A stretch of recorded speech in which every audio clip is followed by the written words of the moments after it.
भगवान दीपत मारना जब से लो बाहर से ना मेरा क्या देख ले शकल तक ना देख ली हुई कि हमारे कैसे मेरे मरत ये कि जियत ये कि दूसर कौन के मरत न सर कि आवते कह कि मेरा तरले हटत नहीं कस लेकिन एगो हमार मरत बा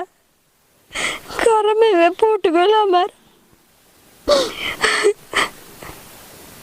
साल भर 1.5 साल से बाहर ले आइला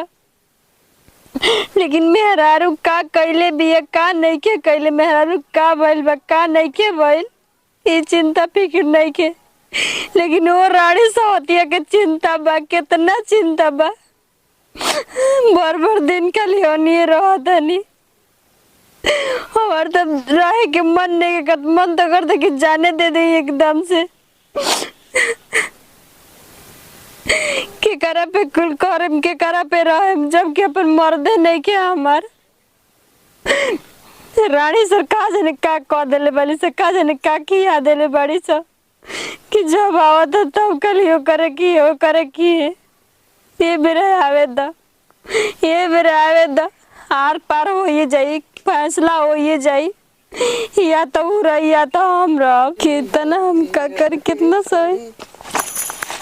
कैसे बाह पकड़ ली रे सुनी पहले जा हमरा किने तो कैसे बाह पकड़ लेली हम अपना हक से पकड़नी और कैसे पकड़नी है का रे का हां हम कहां हैं आपके कुछ ना बियाह करके तब काहे गई रहनी ओई घर कह देला कि ना करब हम मुअल बाप हमारा के कोई ना ठीक ना मुअल बाप करे तो तू हमारे से कह तो सकत रहला कि हम तोर से बियाह ना कर प्यार के और से करे ना लेकिन करे जा पे दाल दार तरी हमार पगारी डूबत रहे हाय का लिपस्टिक कहां लगा के आइल बा आय का है कहां लगा के आइल बानी लागो से का तोरा मतलब आदत ना सुधरी आपके आय हमरा से शुगर बिया हमरा से शुगर बिया हमरा में पिलवा चलतन से ढबा ए हमरा पसंद जोग नहीं केहू ना पसंद रहेला का तो अपना हाथे नो हमरा के मुंह दो हमरा के मुंह दो जाके नैहर मुंह हमारे से ना ए जी ना नैहर मारब त आइल बनते ए जे हम मारब त जाई हमर लाश हमार गोड़ ना निकली ठीक ना